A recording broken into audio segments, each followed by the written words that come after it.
तर ही असत आपल्या कोकणातल्या माडाची झावळा. आणि या झावळांचा वापर आपल्या कोकणात वेगवेगळ्या गोष्टींसाठी केला जातात. काही ठिकाणी ज्यावेळी घराच्या समोर मंडप काढला जाता त्यावेळी त्याचं छत म्हणून वापर केला जाता. काही ठिकाणी ज्यावेळी गरमीच्या दिवसात आपल्या घरातल्या गुराढोरांका बाहेर कावणात बांधला जाता त्यावेळी त्याचा उपयोग तटकेंसाठी केला जाता. काही ठिकाणी मोठमोठे कार्यक्रम असतात, खूप सारा अन्नधान्य शिजवलं जातं, त्यावेळी भात वाळवण्यासाठी ह्याची तटकी केली जातात आणि त्यावरती भात वाळवलं जातं. तर आज मी तुमका दाखवतोय की आपल्या रेग्युलर वापरात असणारी झाडू आणि त्याचे हिर ह्या झावळांपासून कसे काढतात.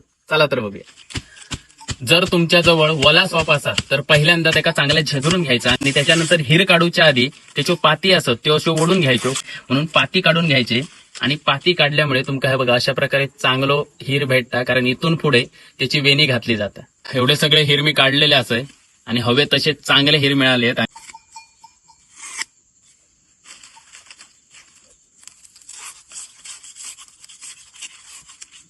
त्यानंतर मस्तपैकी अशा प्रकारे त्यांना साफ वगैरे करून घ्यायचे.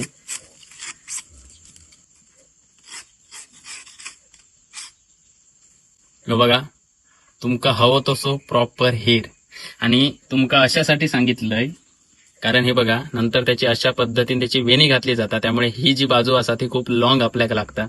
म्हणून चांगल्या प्रकारे ती झेजरून पाती बाजूक काढून, जर तुमच्या जवळ ओला सॉप असा तर अशा पद्धतीने काढायची असतात.